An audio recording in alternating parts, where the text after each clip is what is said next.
둔감. 천천히 반응해야 속도를 따라잡는다. 정신분석학의 창시자로 불리는 지그문트 프로이트가 치료한 어느 환자의 이야기다. 오스트리아에 한 소녀가 살았다. 미신을 신봉한 그녀의 할머니는 "넌 아들로 태어났어야 해. 넌 잘못해서 태어난 존재야. 20살이 되기 전에 목숨을 잃을지도 몰라." 라고 입버릇처럼 말했다. 소녀는 터무니없는 얘기라고 생각했으나 할머니의 말은 소녀의 무의식 속에 눌러앉아 깊이 뿌리내렸다. 어른이 되면서 소녀는 시름시름 앓기 시작했다. 온 몸이 찢어질 듯 아프다고 고통을 호소했지만 병원에서는 원인을 찾아내지 못했다. 며칠 뒤 그녀는 프로이드 박사를 찾았다.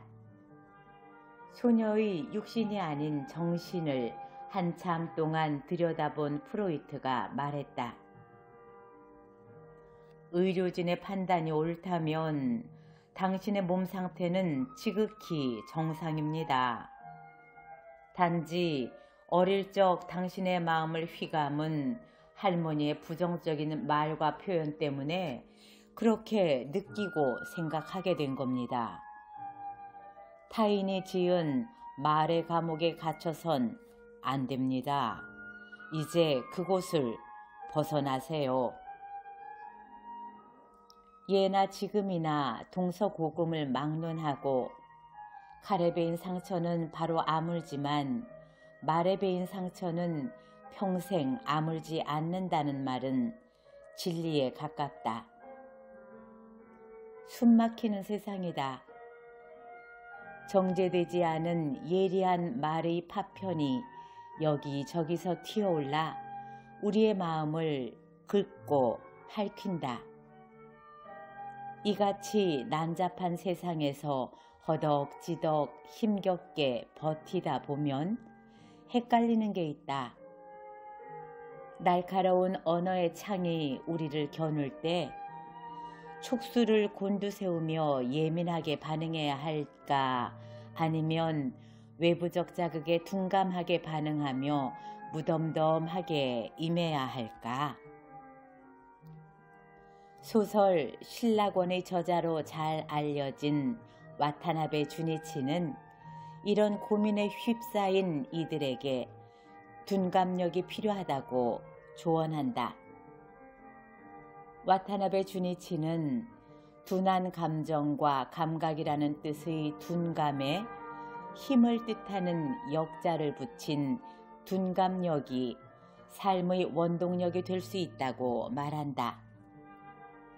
곰처럼 둔하게 살아야 한다는 뜻이 아닙니다. 본인이 어떤 일에 지나치게 예민하게 반응하지 않는지를 자각하고 적절히 둔감하게 대처하면서 자신만의 삶을 살아야 한다는 의미입니다. 둔감력은 무신경이 아닌 복원력에 가깝습니다. 동양의 마키아벨리즘으로 일컬어지는 후흑학에도 비슷한 개념이 등장한다. 청나라 말 사상가 이종호는 동명의 책에서 난세를 평정한 영웅호걸의 특징은 후와 흑으로 집약된다고 했다.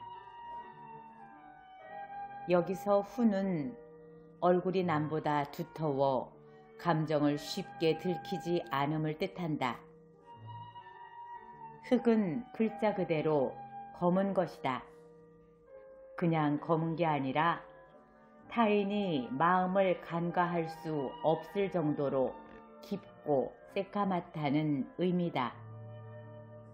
일부에선 후흑을 뻔뻔함 정도로 해석하기도 하지만 최근 이를 연구한 학자들은 무디고 둔감한 감정이 지닌 힘 혹은 예민하게 반응하지 않으면서 큰일을 도모할 수 있는 역량으로 풀이한다. 와타나베 주니치의 조언과 결을 같이 하는 대목이다.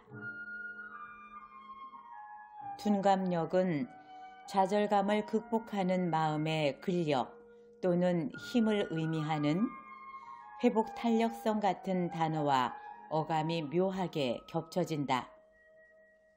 타인의 말에 쉽게 낙담하지 않고 가벼운 질책에 좌절하지 않으며 자신이 고수하는 신념과 철학을 바탕으로 말하고 행동하는 힘, 그렇게 삶을 바라보는 세계관이 바로 둔감력이다.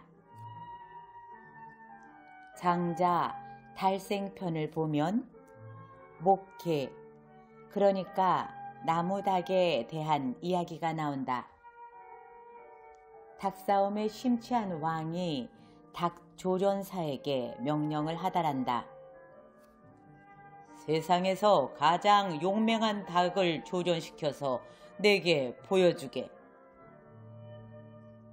몇 달 뒤 조련사는 한가롭게 마당을 누니는 닭을 바라보며 말했다.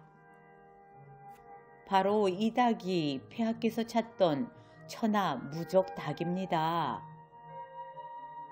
왕은 몇 번씩 눈을 씻고 닭을 바라봤다. 조련사가 가리킨 닭은 겉모습이 형편없었다. 뼈대가 가늘고 살집은 빈약했으며 여느 닭처럼 밥비 파닥거리기는커녕 꼿꼿하게 고개를 든 채 부동자세로 정면을 바라보고 있었다.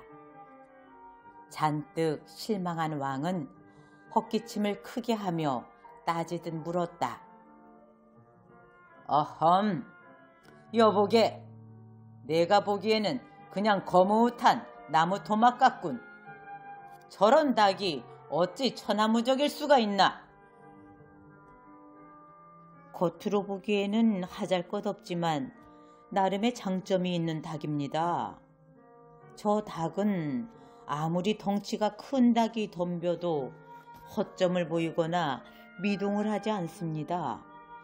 쉽게 일희일비하지 않는 것입니다.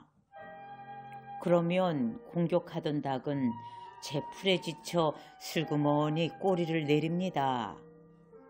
싸움 자체를 하지 않고도 상대를 제압해버리는 셈이지요. 어떠한 적이 덤벼도 함부로 버둥거리거나 흔들리지 않는 적절히 둔감하고 의연한 닭 이야기, 목계의 교훈이다. 속도와 빠르기가 모든 것을 지배하는 시대다. 말도 예외가 아니다. 상대의 말에 즉각적으로 반응하는 언어적 순발력을 경쟁사회에서 살아남기 위한 필수 능력으로 간주하는 이들이 많다.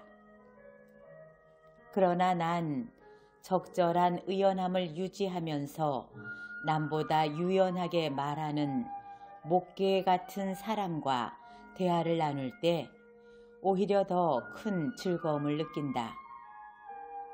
상대를 먼저 공격하지 않고 편안하게 해주는 사람의 말은 물을 닮았다.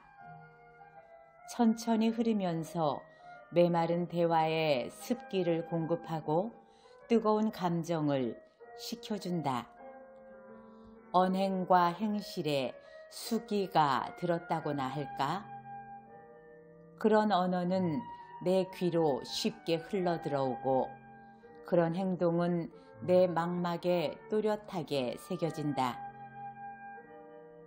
무협 영화를 보면 고수는 소리 없이 강하지만 하수는 요란스럽다. 하수는 적을 발견하는 순간 주저없이 칼을 내두른다. 예민하게 반응하지만 애매하게 진격한다. 그러면서 전력을 쉽게 노출하고 늘 싸움에서 패배한다. 무릇 칼은 칼집에 있을 때 위험이 있다. 무작정 꺼내들면 칼의 위험은 줄어든다. 칼의 크기와 날카로움이 뻔히 드러나는 탓이다. 아마 말도 그럴 것이다. 적절한 둔감력을 바탕으로 유연하게 휘두를 때 말의 품격은 더해지며 언력은 배가 된다. 세상은 우리에게 그리 호의적이지 않지만 삶은 매번 계속되어야 한다. 일상으로 돌아가려면 사소한 일로 마음이 틀어진 이들과 다시 말을 섞고 몸을 부대끼려면 우리는 늘 무언가를 다시 시작하지 않으면 안 된다. 나를 제외한 모든 것이 정신없이 바삐 돌아가는 요즘이다. 하지만 그 속도를 따라잡기 위해서 계속 달릴 수만은 없다. 어쩌면 어떤 순간에는 나만의 속도로 천천히 반응해야 하는지도 모른다. 좋은 의미의 둔감력이 절실히 필요한 시대에 우리는 살고 있다.